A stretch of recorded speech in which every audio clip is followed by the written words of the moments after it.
Is it actually possible to turn a patient's own immune system into a precision weapon against cancer?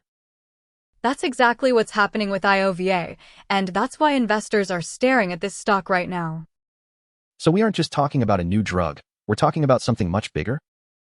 Much bigger. We're seeing a massive shift in how the company operates, moving from a research phase into full-scale commercial production. They've seen revenue jump from $164 million in 2024 to $264 million in 2025. That's a huge leap in just 1 year. What's actually driving that kind of momentum? It's mainly their flagship therapy, Amtagvi, alongside Proleukin. They're the first company to get Food and Drug Administration, or FDA, approval for a tumor infiltrating lymphocyte, or TIL, therapy targeting a solid tumor. Wait, hold on. Explain what that actually means for a normal person. This sounds like science fiction. It's incredible science. Basically, they harvest immune cells that have already migrated into a patient's tumor, take them to a specialized facility, multiply them into billions of active cells, and then refuse them back into the patient to hunt down the cancer. So they're literally multiplying your own tumor-fighting cells? Exactly. And they just took a massive step to control that process.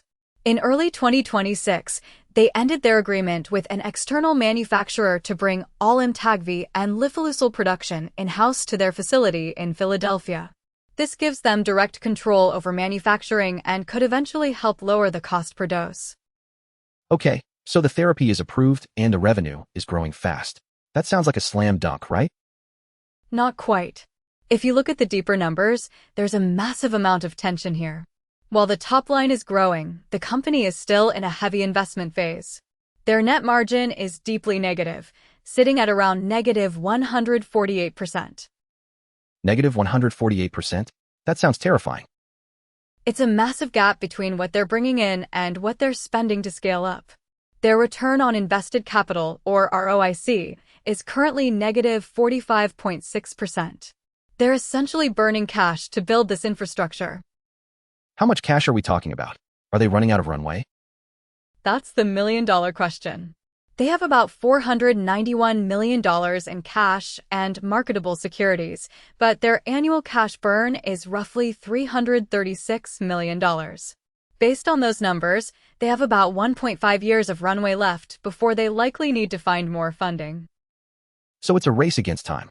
They need to scale revenue or secure more financing. Precisely.